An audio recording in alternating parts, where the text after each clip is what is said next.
غرباء ولغير الله لا نحمل الجباه غرباء وارتضيناها شعارا للحياة إن تسل عنا فإنا لا نبالي بالطغاة نحن جند الله دوما دربنا درب الأباء غرباء غرباء غرباء غرباء غرباء غرباء غرباء غرباء لن نبالي بالقيود بل سنمضي للخلود لن نبالي بالقيود بل سنمضي للخلود. Salawat beserta salam kita sampaikan kepada Nabi Muhammad SAW dan semoga kita semua mendapatkan syafaatnya sampai dengan selesai. Hari ini Gerakan Nasional Anti-Islamofobia yang dikenal dengan GNAI memperingati 1 tahun resolusi PBB tentang anti-Islamofobia. GNAI adalah Gerakan Nasional Anti-Islamofobia yang dideklarasikan pada tanggal 15 Juli 2022 di Jakarta sebagai tindak lanjut resolusi PBB. Kehadiran GNAI diharapkan mampu memberikan pemahaman bahwa Islam adalah rahmatan lil alamin. Baik, acara akan segera kita mulai. Sebelumnya akan saya bacakan susunan acara pada siang hari ini. Pertama, akan ada kata sambutan. Sebelumnya, pembacaan ayat suci Al-Quran, statement dari beberapa tokoh agama, University Lecture, Bapak Ambasador Abdul Wahid Maktub. Kami persilakan Bapak. Beliau adalah pernah sebagai Duta Besar RI di Qatar.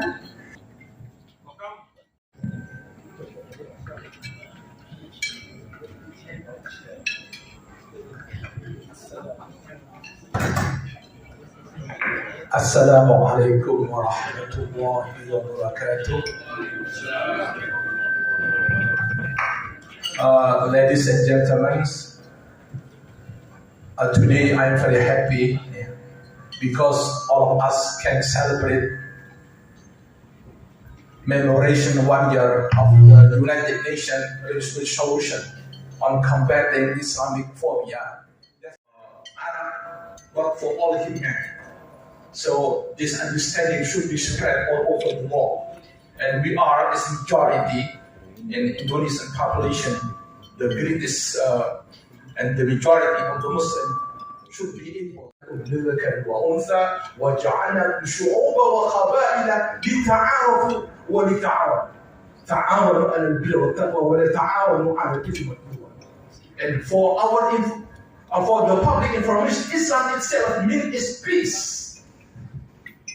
So sometimes it's contradicted if someone who want to disgrace and discredit the Islam, maybe from media in the Westerns, because it is ridiculous.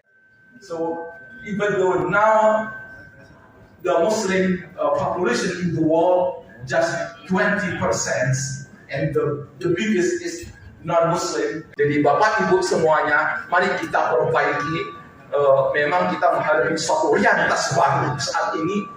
Banyak tantangan, di mana banyak orang yang nggak paham tentang Islam, yaitu sehingga sering memberikan penafsiran stigma yang salah. Dan alhamdulillah PBB sendiri mengakui adanya Islamofobia.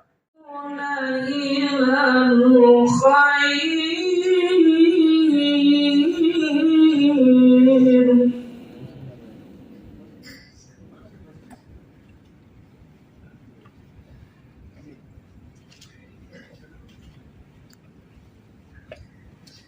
ولتكن منكم أمة يدعون إلى الخير ويأمرون بالمعروف وينهون عن المنكر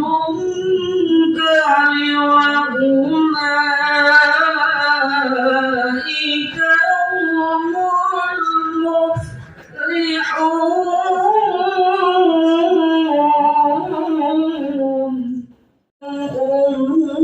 أمة يدعون إلى الخير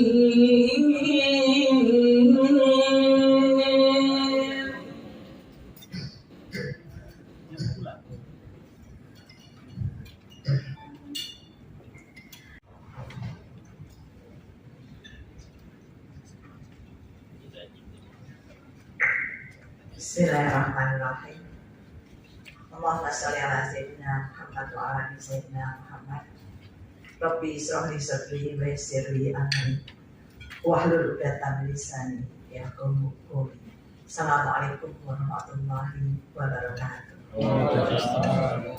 Yang saya hormati dan banggakan Ahlul Bait ya, yang menyiapkan acara ini, yang mengundang kami. Yang saya hormati dan banggakan para alim ulama, para habaib, para masyaikh, tamu undangan yang dirahmati Allah.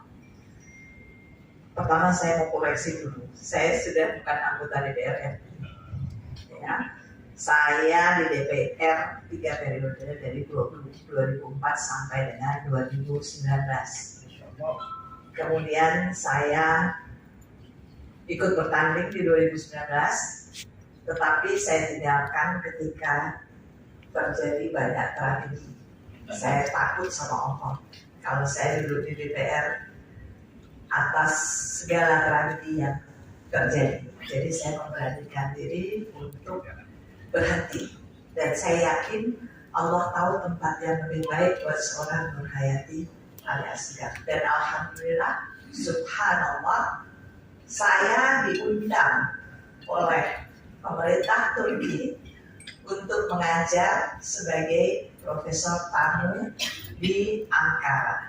Selama 2 tahun saya mengajar di Turki, ya, dan saya baru saja kembali.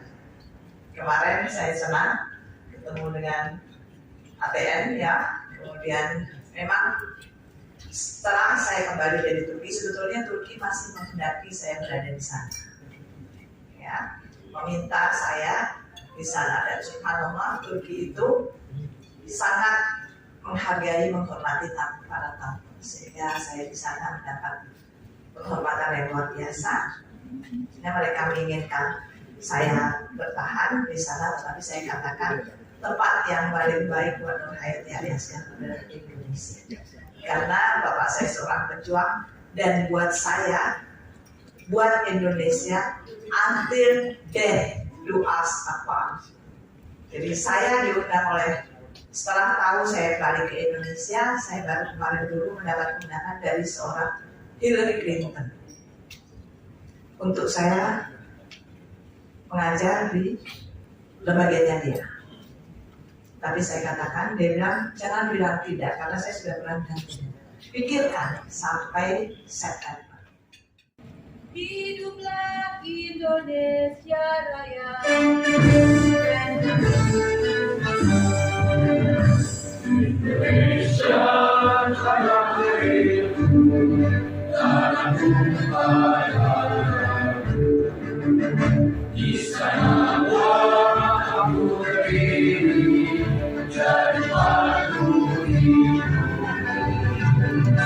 Indonesia kebangsaan. Marilah kita berseru, Indonesia Indonesia bersatu. Hiduplah tanahku, hiduplah negeriku, bangsaku, rakyatku semuanya. Bangunlah jiwanya, bangunlah badannya untuk Indonesia Raya. Indonesia Raya, merdeka, negeriku yang ku cinta. Indonesia Raya, merdeka, merdeka, hiduplah Indonesia Raya. Indonesia Raya, merdeka, merdeka, tanahku, negeriku yang ku cinta. Indonesia Raya, merdeka, merdeka, hiduplah Indonesia Raya. Kepada yang terhormat Menteri Agama atau yang mewakilinya, kepada yang terhormat Menteri Menko Polhukam atau yang mewakilinya, kepada yang terhormat Menteri Luar Negeri atau yang mewakilinya, Ketua Organisasi Islam Nahdlatul Ulama atau yang mewakilinya, dan kepada yang terhormat Ketua Organisasi Islam Muhammadiyah atau yang mewakilinya, perwakilan PBB atau yang mewakilinya, Duta Besar United States of America atau yang mewakilinya, Duta Besar Kerajaan Saudi Arabia atau yang mewakilinya, Duta Besar Belanda atau yang mewakilinya, yang terhormat Presidium Jenai, dan yang terhormat para ulama dan para undangan yang saya hormati. Assalamualaikum warahmatullahi wabarakatuh. Menyamai rahmat, menepis takut Indonesia bebas ismuku. Warahmatullahi wabarakatuh. Alhamdulillah alladzi allafa baina qulubina fa asbahna bi ni'matihi ikhwana. Salatu wassalam ala habibina wa rasulina Muhammadin sallallahu alaihi wasallam alladzi naj'aluhu qaidan wa imama wa ala alihi wa ashabihi wa atba'ihi wa man alladhina yattakhiduna al-Qur'an manhajan qawiman wa salima. Qala Allah Ta'ala fi kitabihil karim, la tajidanna ashadda an-nasi adawatan lil ladzina amanu al-yahud wal ladzina ashraku alladhina amanu dzalika bi annahum qissisina wa ruhbana wa annahum la yastakbirun. Shadaqallahul adzim. Alhamdulillah kita bisa bertemu di ruangan ini dalam keadaan sehat. Sesungguhnya Rasulullah SAW juga pertama-tama mendapatkan cemoohan daripada para petinggi Quraisy, orang-orang pagan. Bahkan Nabi dianggap sebagai majnun, orang gila. Sahirun, tukang sihir. Sahirun, tukang sihir. Ya, syairun, penyair. Karena di dalam Al-Quran, bahasa Al-Quran bahasa sangat indah. Seandainya tukang syair seluruh negara Arab berkumpul membuat satu Al-Quran, satu surah saja mereka tidak akan mampu bisa membuat seperti hebatnya ayat-ayat yang ada di dalam Al-Quran Karim. Alhamdulillah, saya sempat belajar di Libya, tapi I am not an agent of Libya. I am not an agent of Gaddafi either. Ya. Nah, saya merasakan tahun 70-an, waktu itu Gaddafi dianggap sebagai pemimpin dengan media framing teroris. Bismillahirrahmanirrahim. Yang kami hormati dan banggakan Presidium GNAI, Gerakan Nasional Anti Islamofobia, terkhusus Syekh Abdullah Al-Kathiri, hafizahullah ta'ala. Kemudian para habaib, kiai, ulama, asatidzah yang dimuliakan Allah Subhanahu wa taala, masyayikh hafizahumullah wa ra'akum. Assalamualaikum warahmatullahi wabarakatuh. Alhamdulillahirabbil alamin wal 'aqibatu lil muttaqin wala udwana illa 'alal zalimin. Bapak Ibu yang dimuliakan Allah Subhanahu wa taala, kita bersyukur dan patut terus memanjatkan syukur kepada Allah Subhanahu wa taala dengan resolusi Hari Internasional Combat Islamofobia yang ada, yang sudah diterbitkan oleh PBB ini. Alamin. Itu aja pesan Coach Engli untuk orang-orang yang non muslim. Jangan mudah terprovokasi, jangan mudah diadu domba. Kita harus tetap tegak bersaudara. Walaupun kita tidak seiman, tapi kita sebangsa dan setanah air. Sekian. Wassalamualaikum warahmatullahi wabarakatuh. Terima kasih kepada Bapak Coach Engli. Daerah kelahiran saya dibom 2 kali yang katanya orang Islam. Punya jenggot kayak begini dibilang teroris kalau pulang ke Bali. Kakek saya pendeta, jenggotnya seperut, lebih panjang daripada saya, tapi nggak pernah dibilang teroris. Ada mualaf baru syahadat 1 hari, besoknya telepon saya, "Bang, teman saya di kantor nanya, saya Islamnya NU apa Muhammadiyah?" Ini buat teman-teman mualaf ini cukup kesulitan, bingung. Sudah bilang saya orang Islam. Dan saya terima kasih, harusnya yang bicara ini guru saya ini, harusnya Ustaz Arifin Ababan. Ada juga Habib Muslim, Masya Allah. Saya sih berharap selama saya belajar dakwah, saya ke daerah, saya ke pelosok, mereka ini sebetulnya nggak kenal dengan Islam.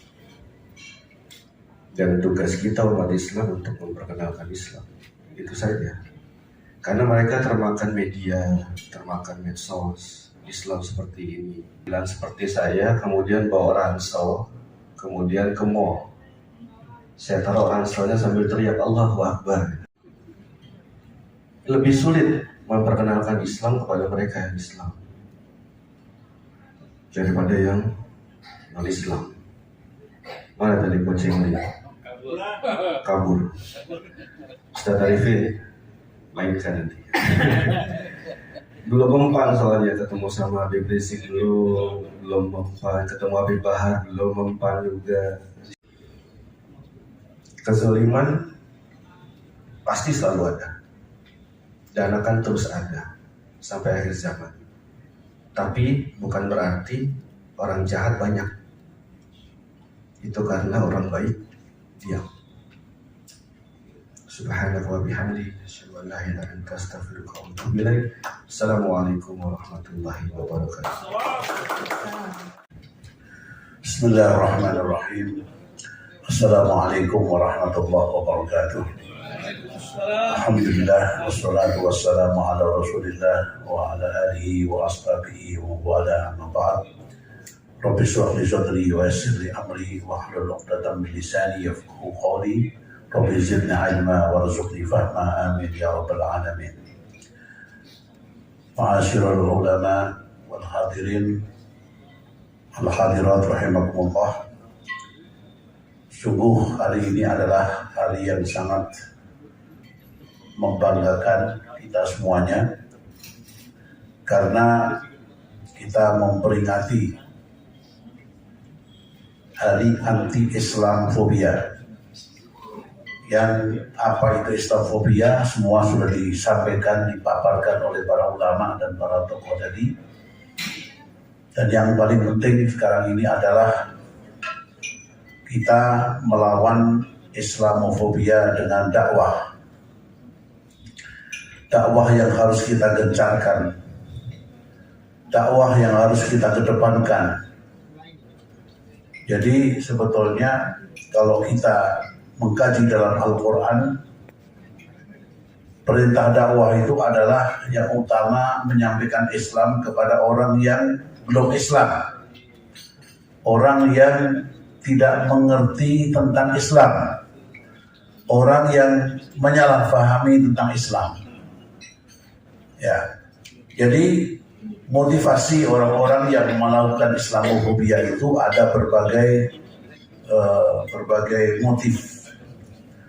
Mungkin motif pertama adalah orang yang karena memang tidak kenal Islam.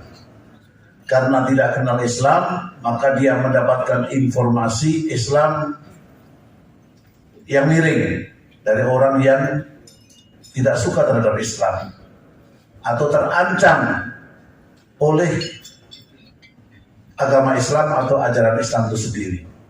Sehingga mereka membuat anti-anti supaya apa yang menjadi kepentingannya itu tidak terganggu. Umpamanya mereka bisnis karton tentang minuman keras atau perjudian.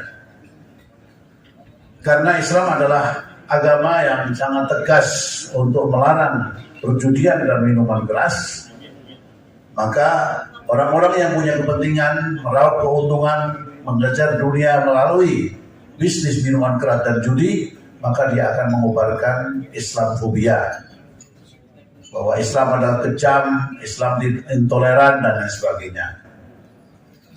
Atau mungkin orang menyalahpahami Islam. Orang menyalahpahami Islam itu bukan ajarannya. Kadang-kadang dia melihat kelakuan orang Islam.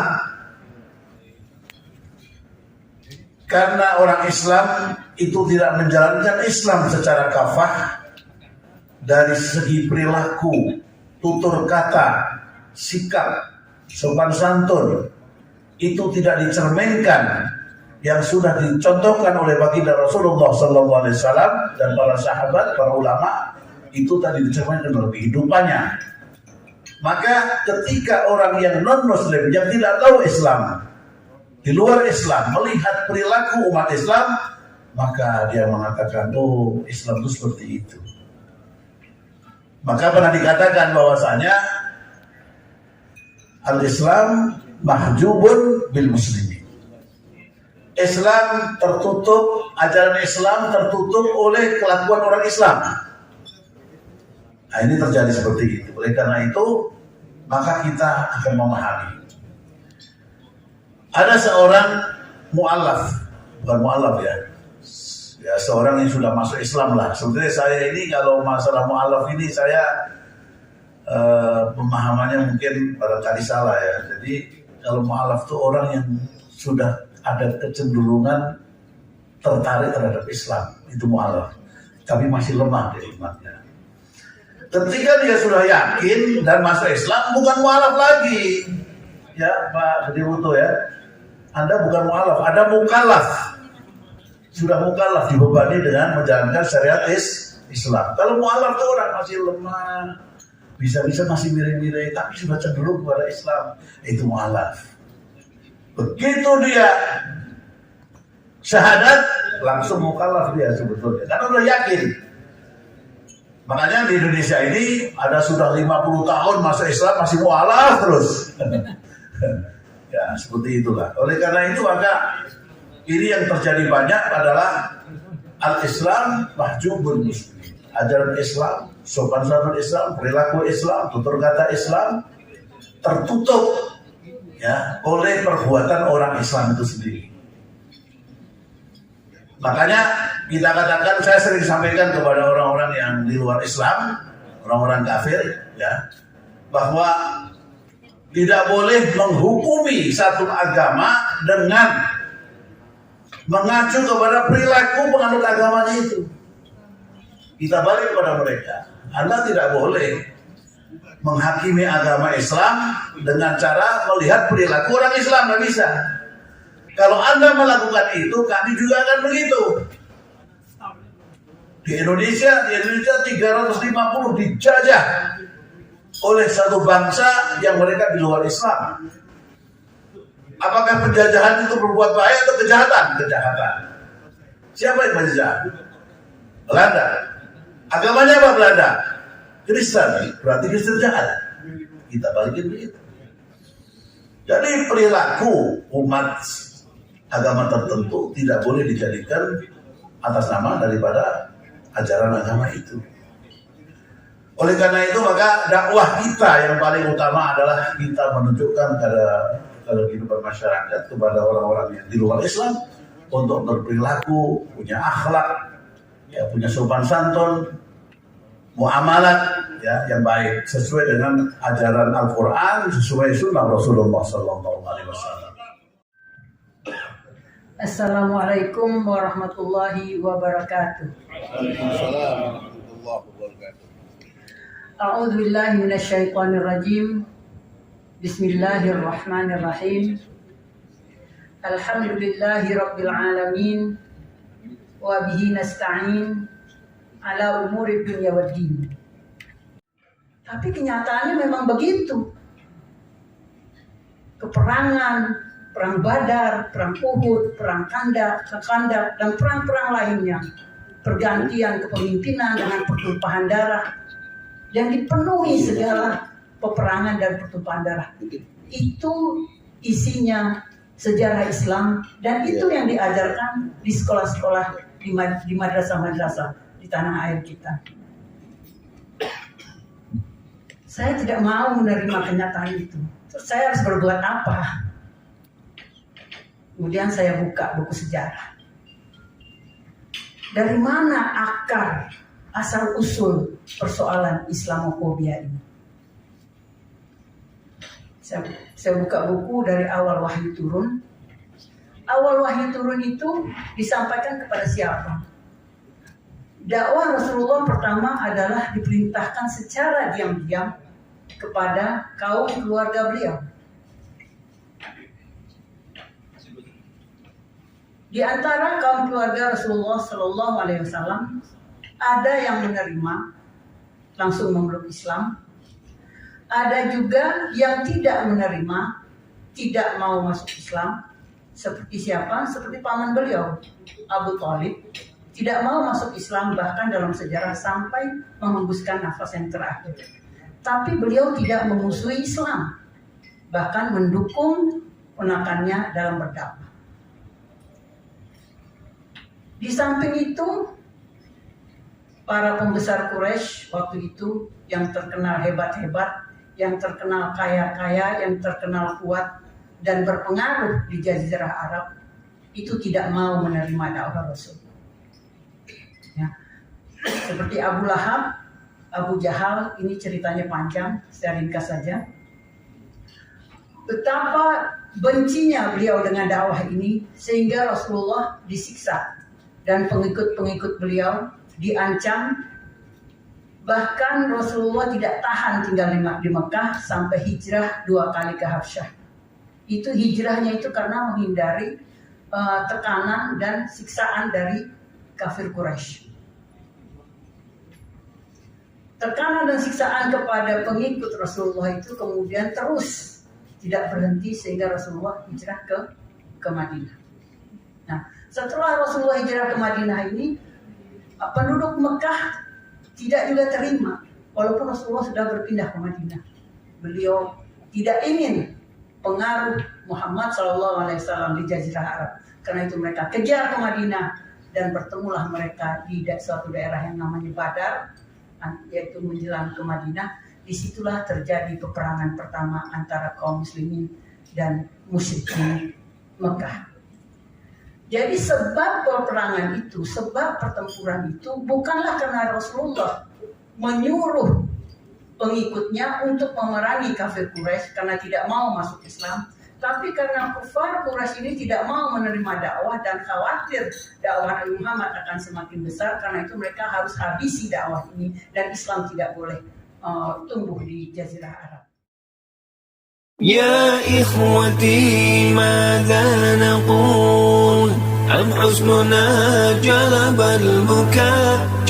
البكاء لصحبة أهل المحبة والإخاء عاشوا على هدي النبي يرجون رحمن السماء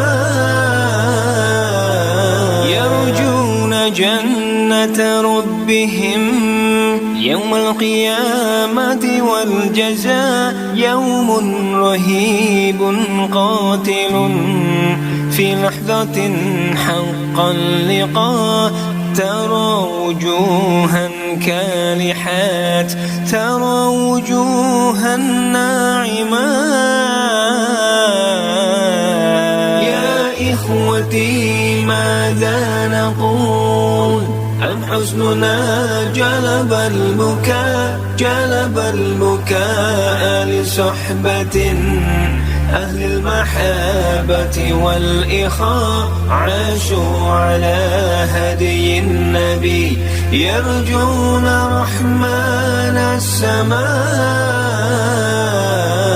ترى وجوها ناظرات فوق المنابر في السماء فإذا سألت فإنهم قوم جديد غرباء هكذا الأحرار في دنيا العبيد فنجاهد وننابل ونقاتل من جديد غرباء هكذا الأحرار في دنيا العبيد غرباء غرباء غرباء غرباء غرباء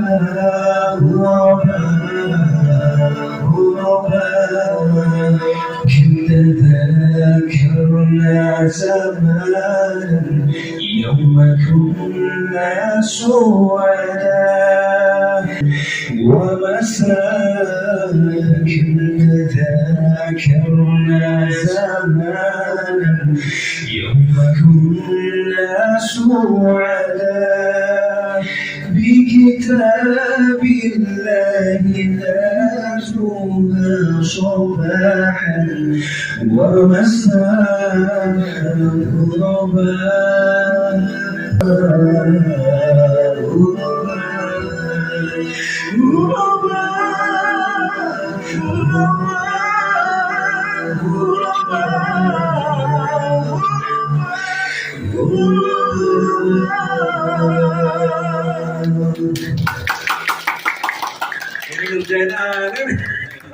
Ngopi file itu seorang rocker yang sudah mempunyai satu album ya, Rick ya?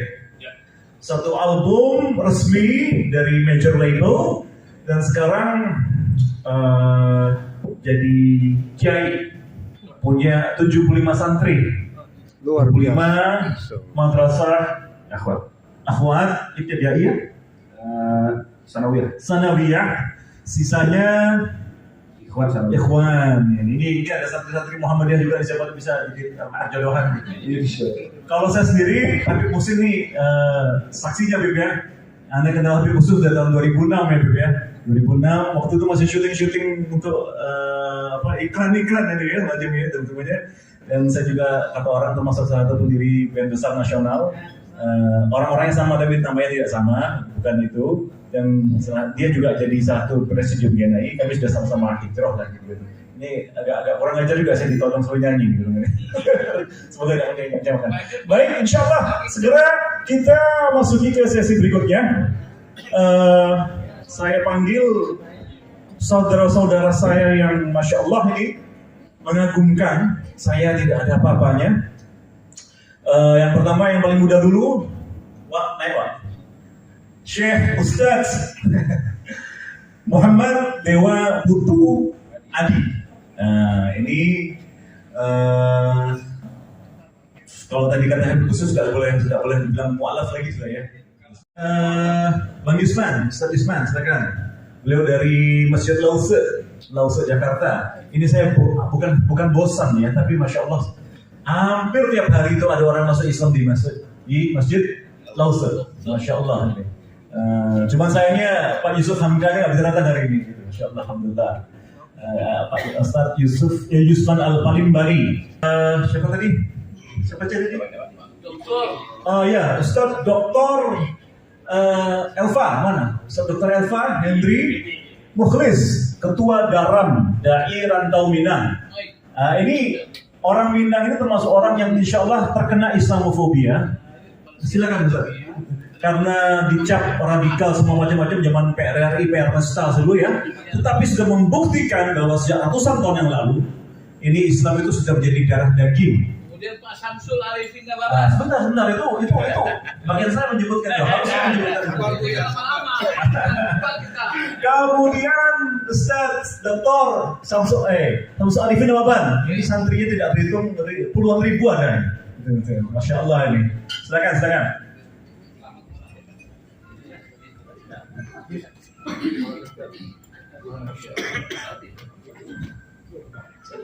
Saya kurang enggak tadi? Sudah, Jakhir, fadal. Direkam terus ya. Ayo, kita lihat sudah saja. Saya di mana nih? Oh, Buya, ambil di tengah Buya. Ya, sudah. Bismillah. Asyhadu an la ilaha illallah wahdahu la syarika lahu. Lahul mulku wa lahul hamdu wa huwa ala kulli syai'in qadir. Wa asyhadu anna Muhammadan 'abduhu wa rasuluhu la nabiyya ba'dah. Allahumma shalli ala Muhammadin wa ala azwajihi wa zurriyyatihi kama shallaita ala Ibrahim wa barik ala Muhammadin wa ala azwajihi wa zurriyyatihi kama barakta ala Ibrahim innaka Hamidum Majid. Amma ba'd. Oleh pertama Prancis, kedua adalah Inggris. Sehingga Bapak Ibu saya ingatkan saja, saya sudah cek ini kepada ahli hukum. Kita ini dikatakan KUHP kita itu adalah produk Belanda. Betul ya? Ahli hukum Pak Al-Katiri, betul ya? KUHP kita kan dari Belanda kan? Betul ya? Tapi ternyata Belanda itu mengambil dari Prancis karena pernah dijajah oleh Prancis. Nah Prancis itu di zaman Napoleon Bonaparte itu belajar ke Mesir. Karena fikih yang dipakai itu banyak di KUHP itu banyak fikih Malikiyah. Karena Mesir memakai fikih Malikiyah. Saya bisa cek ini. Termasuk beberapa dokter-dokter mengatakan begitu. Jadi sebenarnya KUHP kita agak ada Malikiyah daripada Syafi'iyah. Tetapi walaupun KUHP kita begitu, nah pada saat Minang mengatakan ada berdasarkan syarak berdasarkan kitabullah, dan ingin mengingatkan RI yang sudah tidak ada itu, sesudah Belanda, Portugis, Prancis kan kita dijajah Jepang ya, kita diproklamasikan di mana? 17 Agustus 1945. Pancasila jelas sekali 18 Juni, ya betul ya? Ya 18 Agustus ya, 18 Agustus. Tapi ada sekarang yang menyatakan Pancasila itu di 1 Juni. Dan kalau kita terang, saya tidak bosan-bosannya kemanapun saya ceramah, saya katakan, ingat pasal 29 ayat 1 Undang-Undang Dasar 1945 menyatakan negara berdasar atas ketuhanan yang Maha Esa. Yang kedua, di pembukaan Undang-Undang Dasar 1945 ada kalimat atas berkat rahmat Allah yang Maha Kuasa. Betul kan? Nah, pada saat orang-orang Minang ingin mengembalikan ini semua agar lebih agamis, agar lebih konsekuen kepada Pancasila, kita dituduh apa? PRRI. Gusti Ngurah Ketut Jelantik Ceningan. Kemudian juga istrinya berubah nama, di nisannya itu tulisannya Siti Zainab, dan banyak sekali. Justru di museum-museum kerajaan di Bali itu ada 9 kerajaan, kalau orang Bali bilangnya puri. Itu semuanya pusaka-pusaka peninggalannya pusaka-pusaka dari Timur Tengah gitu, yang lucu. Bahkan di Bali itu ada istilah namanya Nyameslam. Nyamu itu artinya saudara, Islam itu Islam. Sisanya orang Bali itu dari Jawa Timur, dari Gresik, dari Kediri, itu terahnya kayak gitu. Jadi saya masukkan sejarah-sejarah tentang Islam, saya masukkan sejarah-sejarah tentang peradaban Islam. Untuk apa? Untuk mengingat anak muda kita. Lagi-lagi sumber dakwah saya ke anak muda, ke generasi muda. Saya kepingin sekali anak muda kita itu bukan cuman nongkrong di alun-alun, bukan cuman pacaran. Kadang di TikTok itu, di media sosial itu jogetnya, goyangnya itu, wah gerakannya bagus kan. Jadi joget TikToknya gerakannya lebih sempurna dibandingkan gerakan sholatnya. Itu yang pelan-pelan kita coba yuk bawain. Karena banyak teman-teman generasi muda sekarang, bro, jadi nggak ntar malam main futsal? Jadi jam berapa? Jam 8. Ngumpul di mana? Di masjid. Yuk, isya dulu kita. Habis isya baru lapangan. Pengennya kayak gitu. Terus ada teman-teman geng motor gitu, kita bikin biker subuh. Itu nggak boleh telat itu. Iya, 3:30 sudah di masjid semua untuk sholat subuh. Baik, terima kasih. Sudah dapat tadi. Sebenarnya kalau nama saya aslinya itu Yusman Iriansyah. Jadi walaupun Irian sudah ganti Papua, tetap saya tetap Iriansyah, nggak ganti Papuasan. Karena saya dari Palembang, saya pakai Al Palembang yang jadi soalnya. Jadi ya kembali kepada masalah tentang Masjid Lause. Saya berangkat tadi apa menepis Islamofobia gitu ya, Islamofobia itu. Masjid Lause itu memang sengaja didirikan mengambil lokasi di daerah Pecinan namanya. Daerah Pecinan tadi nama sawah besar itu kan Pasar Baru, Mangga Besar, Gelodok dan sekitarnya itu daerah Pecinan.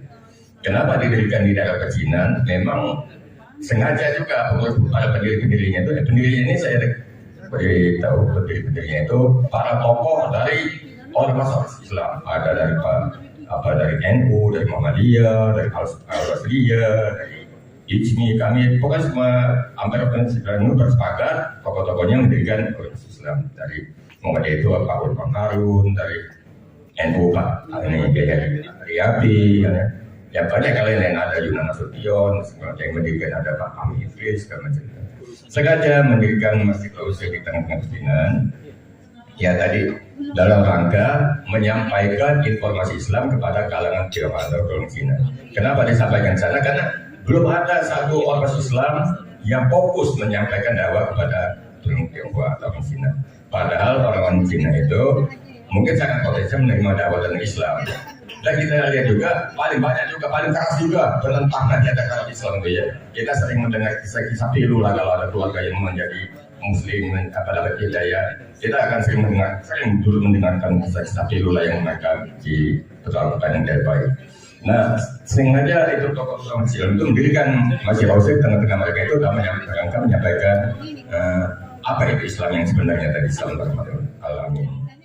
Rendang dan makanan, masalahnya rendang itu diciptakan untuk orang Islam yang mengharapkan babi bisa tetap makan enak. Nah, rendang diciptakan. Jadi kalau ada yang mengatakan rendang untuk orang babi segala itu jadi masalah dengan orang Islam. Karena bagi orang Minang, kalau bukan Muslim bukan Minang. Silakan Buya Elva Henry. Assalamualaikum warahmatullahi wabarakatuh. Waalaikumsalam warahmatullahi wabarakatuh. Pertama mohon maaf ini dalam kondisi kurang sehat ya, batuk-batuk.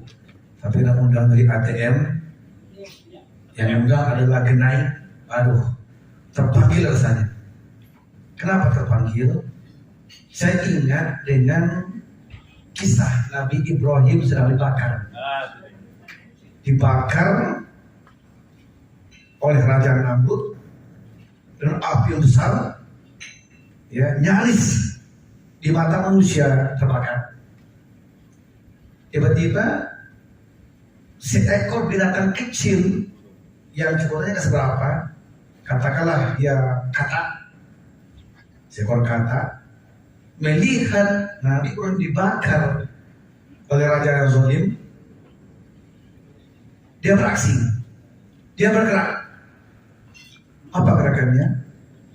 Dia loncat sana, loncat sini, mengencingkan api itu dengan niat memadamkan api, dengan niat membantu Nabi Ibrahim. Dia sadar Nggak mungkin kencing yang kecil yang sedikit memadamkan api yang besar, mustahil. Tapi dia berniat telah berbuat untuk membela yang hak, mencoba menyingkirkan, mengalahkan yang batil. Dia berpihak di yang hak untuk menyingkirkan yang batil. Sehingga Nabi katakan haram hukumnya untuk membunuh katak dan haram makannya. Dia binatang yang berjasa. Sisi lain, burung pipit yang kecil melihat api berkobar, disiram ludahnya. Ya, dia sadar tidak akan mungkin api besar padam oleh air ludahnya itu, tidak mungkin. Tapi dia yakin Allah melihat, Allah menilai, saya berada di pihak yang hak, mencoba membantu yang hak. Jadi saya walaupun kondisi kurang sehat, kalau batuk-batuk, tapi ya ATM yang undang, ya acara kenai, wah ini sakit pun datang ini. Masa kalau oleh katak, masa kalau oleh pipit. Oke. Nah itu pertama. Yang kedua, tentang keberadaan dalam ini sedikit Bapak Ibu ya, sehingga nggak kelihatan rahmat Allahnya itu. Baik. Orang lain yang katakanlah menulis kok bisa mengamalkannya, kok kita tidak. Coba kita di Eropa, di Singapura, di Jerman, di negara lain pun begitu kan. Baik. Jadi begini, untuk kelihatan Islam itu rahmat untuk alam semesta, tentu yang pertama belajarlah Islam secara benar, pahami secara betul. Yang kedua, amalkanlah Islam itu semampu kita. Yang ketiga, dakwahkanlah. Dakwahkan. Itulah dai tadi. Nah, itu hubungannya dengan Minang bagaimana? Kok bisa? Dikaitkan dengan Minang. Karena dulu kan ada perang di Minang itu antara pasukan adat raja-raja itu dengan pasukan yang baru datang dari Arab ya, murid-murid dari Syekh Muhammad bin Abdullah At-Tamimi di mana? Perang. Sebenarnya bukan itu yang jadi sebenarnya. Gimana? Itu kan isu. Ya, jadi itu kan isu ya. Isu sebenarnya. Sebenarnya ulama-ulama itu bukan memerangi adatnya, bukan memerangi kelompok lainnya, tapi memerangi kejahatannya. Yang nyambung ayam, yang berjudi, ya itu mau dakwah Islam kan? Itu diperangi, bukan kelompoknya diperangi, bukan kaum adatnya, tapi siapa saja yang sponsor, yang bandarnya judi, yang bandarnya nyambung ayam. Nanti pun suatu saat Islam akan kembali seperti di awal dulu. Sekarang gejalanya sudah kita lihat itu. Kalau saya dakwah ini Ustaz ATM, selalu kembali kepada teks agama. Jadi saya pelajari dia. Ya karena saya dulu dari Kristen, masuk Islam karena memang mempelajari dulu perbandingan agama. Saya lebih yakin kepada teks itu.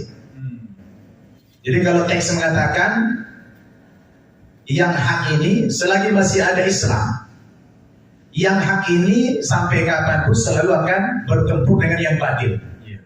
Tetapi ketika yang hak berhadapan yang batil, tidak pernah menang yang batil itu. Betul. Wa qul ja'al haqq wa zahaqal batil innal batila kana zahuqa. Itu hanya persoalan waktu saja. Bagaimana hebatnya mereka melakukan gerakan kristenisasi. Kebetulan saya sempat ikut dalam pergerakan itu. Gagal juga semua. Tidak ada yang berhasil. Pada akhirnya Islam juga yang menang. Sekarang di Amerika, aku lihat di mana-mana gereja sudah dijuali. Orang Kristen itu justru keluar dari Kristen menjadi agnostik, rata-rata agnostik. Sebagian kecilnya masuk Islam. Di Vatikan juga begitu. Di Eropa, di Italia sana. Di berbagai negara di dunia ini kita lihat. Jadi diam saja kita umat Islam sudah menang. Apalagi melakukan gerakan-gerakan seperti antum ini. Saya kebetulan lebih banyak kegiatan saya itu dakwah kepada orang non-muslim. Karena Allah mengatakan inspirasinya dari ayat Quran. Wa ma kunna mu'adzibina hatta nab'atha rasulah. kami tidak akan mengazab satu kaum, kata Allah, sampai datang kepada kaum itu utusan Allah. Utusan Allah itu bisa berupa nabi, berupa rasul, berupa ulama, berupa dai yang mengajak mereka kepada Islam ini. Maka sekarang ada perkumpulan ulama di dunia, 125 ulama di dunia berkumpul yang fokus dakwah ulama ini kepada orang-orang non-muslim. Alhamdulillah saya mewakili Indonesia, ikut sudah beberapa kali di Kuwait, di Turki, itu ada 125 ulama. Dan ada grupnya itu, WhatsApp-nya ada grupnya itu. Alhamdulillah saya termasuk salah seorang di dalam perkumpulan ulama sedunia yang fokus dakwahnya kepada orang non-muslim. Nah saya kebetulan banyak dakwah ke pelosok pedalaman di NTT sana untuk menjawab Islamophobia ini. Bahwa sebenarnya mereka terkejut, kan selama ini ustadz-ustadz datang nggak bawa apa-apa, cuma pulangnya bawa apa-apa. Kalau pendeta datang bawa apa-apa, pulang nggak bawa apa-apa, kan begitu. Ketika hal ini kita praktekkan dalam Islam, saya pergi ke pelosok pedalaman, kita menggemborkan istilah Islam rahmatan lil alamin. Anda mengatakan Islam kasih sayang, buktinya apa? Jadi umat sekarang menagih bukti saja, jangan kita banyak teori, ya kan? Kita lebih banyak retorika, narasi, gitu kan?